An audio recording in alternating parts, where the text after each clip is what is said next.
Hello everyone, welcome to your Jollof Masterclass. I am so excited that you decided to take this class, and I can guarantee that by the end of this class, you are going to become a pro in making jollof rice. Just make sure you follow the tips and tricks that I am going to share in this class. Okay, so let us get started. The first thing you want to do is boil your proteins. So the seasonings we need is curry, sazon, we're going to need thyme, we're going to need some dried pepper, salt. I'm also going to be using this Ninja bottom pot seasoning by Maggie, and some onions and garlic. All right, so that's what we need to season. One tip I have to share is, if you are using chicken, please use chicken seasoning. If you are using beef, use beef seasoning. Also, do not add so much fluid to your protein so that you get a lot of stock. You want your stock to be very flavorful, so just cook, let it release its own juice before adding a little bit of fluid. I also added some garlic chives. If you don't have garlic chives, please use spring onions. All right, the next thing we're going to learn is how to make our flavored oil. Now you're just going to pour your regular oil. This is vegetable oil, if you have any oil that you use, and you're going to add some herbs. For jollof rice, you see basil, you see parsley. It is very important. All right, so I added a handful of basil and parsley. I added some garlic chives. If you don't have garlic chives, use spring onions. Then I added my onions and garlic. The next herb that is very important for jollof rice is rosemary. I couldn't get the fresh one, so I'm using the dried one. If you cannot get the fresh one of any of these herbs, please use the dried one. Now you want to keep your heat on medium heat, medium to low heat, because we are going to fry these herbs for about 15 minutes, and you're going to be stirring it intermittently because you want the oil, the flavor from those herbs to be absorbed by the oil. Do you get it? Now this is me stirring it. This is after about 10 minutes. You're going to keep frying it on low heat, stirring it occasionally until it turns light brown, until your garlic and your onions turn light brown. Immediately it turns light brown like this, please put off the heat. The residual heat left in the oil will finish up the process. You do not want this thing to burn. If it burns, it gives your oil a very bitter taste. So once it's done like that, I turn off the heat and I close it up for at least 8 hours. After 8 hours, you can see that the heat has browned up the rest of the herbs. So what I'm going to do now is just drain out as much oil from the herbs that I can get. Guys, when I tell you that this flavored oil is amazing, believe it. Anytime you want to make jollof rice, you want to make stew, even your fried rice, just use this flavored oil for it. It is so amazing. Now I like to leave a little bit of herbs in my flavored oil. This is because even as the oil sits on your countertop, the flavor continues to intensify because there are still leftover herbs in the oil. Okay, so I really like to do that. So what I'm going to do now is just transfer it to a jar, transfer it to a bottle, whatever you want. Just transfer it and keep it on your countertop. You don't need to refrigerate it or do anything. Just keep it on your countertop. As it sits on your countertop, the leftover herbs in the oil continues to intensify the flavors. Also, if you do not have that strainer that I use, just do everything in the same pot. But when you are sieving out the oil, just make sure you leave a little bit of sediment, some little bit of herbs in it. Okay, or you can add just a little bit of dried herbs to the oil. All right, so that the flavors continue to intensify. Now this is our stock. You see, from that whole pot of beef, this is all the stock that I have. But you guys can already tell that this stock is flavorful. You do not want watery stock without the flavor. You want it flavorful, no matter how small. You see this thing I'm showing you here? This is called tallow. It is beef fat. And where do you get it from? You get it from your stock. Once you start using beef fat to cook your jollof rice, you are not turning back. Now, how do you get the beef fat? You're going to refrigerate your stock, and you will see that the fat would float on top and harden. Now, what I usually do, that batch that you see is for different things. Like anytime I make beef and I get the fat, I just keep it inside that little nylon and keep it in my fridge. All right, you just remove it like this, and this is beef fat. You just need a little bit of this to cook your jollof. The next thing we're going to talk about is our rice. Now this is perception that if you don't use basmati rice for your jollof, it's not going to be good. That's a lie. Now, from from my own experience, I even prefer short grain rice. Now there is a way that you're going to prep your rice that no matter the rice you are using, even if it's Nigerian rice, no matter how bad it looks, you are definitely going to get good looking jollof. So let's prep our rice.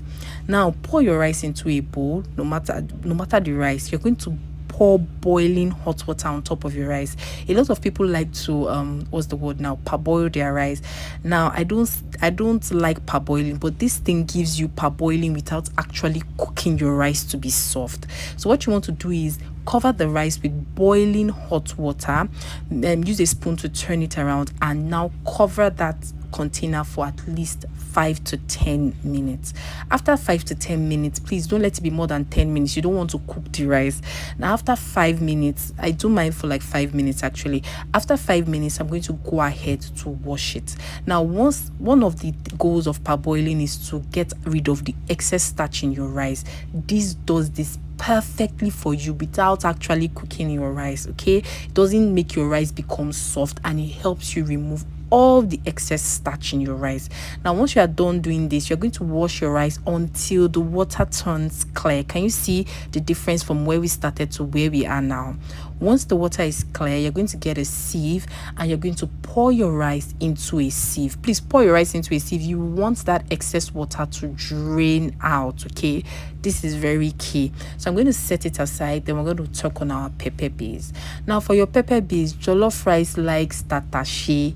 So you want to make sure you get ripe red Tatashe and make sure you deseed it. So you are going to need about 50% Tatashe. I like to use about 20% onions, about 10% scotch bonnet peppers, and 20% tomatoes. All right, now if you notice there is no tomatoes here, okay, what I just do is I drizzle oil and I roast this in my oven until it has this color. Please do not allow it burn too much. Once it chars up a bit, it is perfect. I usually use canned tomatoes, and this canned tomatoes is the equivalent of, you know what they call, how they put your tomatoes in the market. That's one portion. This is equivalent of a portion of tomatoes. All right, so what I'm going to do now is just go ahead to blend this until it is smooth. Use a good blender. You want your pepper to look silky smooth. Another thing I like to use for my jollof is something I call starter pack. You need 4 garlic, 2 scotch bonnet peppers, and 1 big onions. You are going to chop it or blend it until it looks like that. Now these are all the ingredients that we are also going to use. We're going to use tomato paste. I used Gino tomato paste. It's very nice. We're also going to use some nutmeg. Please use fresh, don't use dried nutmeg. Fresh is the best. We're going to use curry, we're going to use thyme, we're going to use bay leaves, we're going to use some salt, and all the other ingredients that I have shown you how to make. We're going to use our stock. This stock, it looks small, but it is enough. We're going to use our flavored oil. The next thing we're going to talk about is our pot. What pot should I use for jollof? Guys, I recommend the cast iron pot. If you don't have a cast iron pot, use stainless steel pot. This cast iron pot will give you the flavor of cooking it, like, you know, those ikokoirin, those pots that they use to make party jollof. This is like the small version of it. Now it's time to cook. We're going to start by adding our flavored oil and that starter pack. You want to fry this until it is fragrant. See, by the time you first pour in that oil, the fragrance from the oil, after making this oil for like the whole day, the next day my whole house was still smelling of flavored oil. It is so good though. Please make it. Now once you fry your starter pack and it's fragrant, it has released this flavor, you want to put in your tomato paste. I used only 2 sachets of tomato paste for about 5 milk cup of rice. All right, you want to fry your tomato paste until it goes from looking like this to looking like this. Can you see the difference? You want to fry it so that it loses that sour taste that tomato paste has. Now once you are done frying it, we're going to go in with bay leaf. Don't add too much bay leaf. Also don't add too much oil at this point. You will see why next. Okay, now once I add the bay leaf, I fry it for an extra 2 to 3 minutes so that that flavor of the bay leaves gets into the oil. My bay leaves are pretty dry, so that's why I use 2. If you have the ones that are still quite fresh, you can use just 1. All right, now I added my pepper mix. A key tip I will give you here is that it's better to fry more pepper mix than less pepper mix. Okay, so I added just a little more than I would need, all right, because I'm used to the measurements. Then I'm going to season.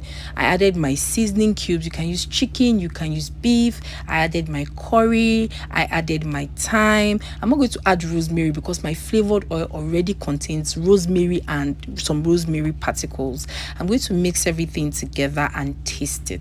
When you taste it, you should be able to taste the flavors, and it should just be a little bit more than you would need, like when you're cooking your stew. Do you understand? Now I'm going to set this and allow it to fry. Then in another pan, I'm going to add a little bit of flavored oil. I'm going to add some of our starter pack. I'm going to go in with more bay leaf. That's why I said you should put half of the bay leaf you need in the pepper base. Then I added a little bit of thyme. Okay, I'm going to saute everything until it's fragrant. Then I'm going to add my rice. Do you know why I'm doing this? So that no matter the rice you are using in this life, no matter the rice you are using, once you do this step, fry your rice again in some oil, not just any oil, some flavored oil with some herbs, and it will there is no how your rice is going to come out grainy, because there are some stubborn Nigerian rice that you will use that you need to do this step. So no matter the rice you use, I guarantee that once you soak it in hot water, wash it off, then you now fry the rice like this, it is definitely going to stand in your rice. Now, one thing you will notice is that your rice has become slightly soft. You can break it with your hand at this point because of the hot water and the fact that you are sauteing it again in flavored oil and additional herbs. Okay, so you're going to do that for about 5 minutes. Take it out of the heat, return back to your pepper mix, and you can see how smooth it is. You want to make sure that the oil has floated and it is properly fried. Now, if you roast your rice, your pepper mix, definitely you don't need to fry for long. Now, if you notice, I'm taking out some of that pepper mix from the pot because I don't need everything. Now I'm just adding the rice. If you notice, the rice is not clumping together already. It already has like this white appearance. That's why it is important for you to soak it in hot water, then also saute it. Now what you are going to do now is mix your rice and pepper base together. This will give you a sense to know if you are on the right track. If you mix it and the rice is not looking red enough, some of those pepper base that you have taken out, add some of it back. Now that's why I said it is better to fry more pepper base at the beginning. Take some out, then when you mix your rice and the pepper base together, if it's not giving that vibrant red color at this stage, your jollof rice will not turn out red. Mine is okay. Now if you notice that the pepper base to rice ratio is too much, you need to add more rice. If not, the rice is going to become clumpy when you cook it. All right, as you can see, this is the perfect, it is red enough, so I know that my jollof rice is going to come out red. I added my stock, a little bit of salt. I add my salt at the end. Okay, then I cook for about 15 minutes. Then I cover again with a foil to allow it trap the steam. If you guys notice, it's only that stock I use. That's because we have parboiled, we have soaked our rice in hot water, we have sauteed it. We don't want to overcook it, so you just need a little bit of fluid to cover the rice. And this is what it's looking like right now. This rice is fully cooked. As you can see, fully cooked. The grains are soft. All right, so make sure that you don't add too much stock. All right, I'm going to go ahead to take out my bay leaves. All right, take them out at this point, as many as you can see. Then to finish up, I am going to grate my fresh nutmeg. Please don't use that dried nutmeg. It has such an overpowering taste. I don't like it. Use the fresh nutmeg. You will see the difference. Then I added our beef fat or our tallow, covered my pot and cranked up the heat. Hey guys, this is going to make the jollof rice burn and give you that smoky and delicious flavor. I'm going to go ahead to mix everything up, and guys, if you follow this recipe just as I have said, it is going to come out very nice, very good. This method has never failed. It gives me perfect jollof rice every single thyme. Okay, I'm going to leave all the details of the recipe in the description so you can check that out.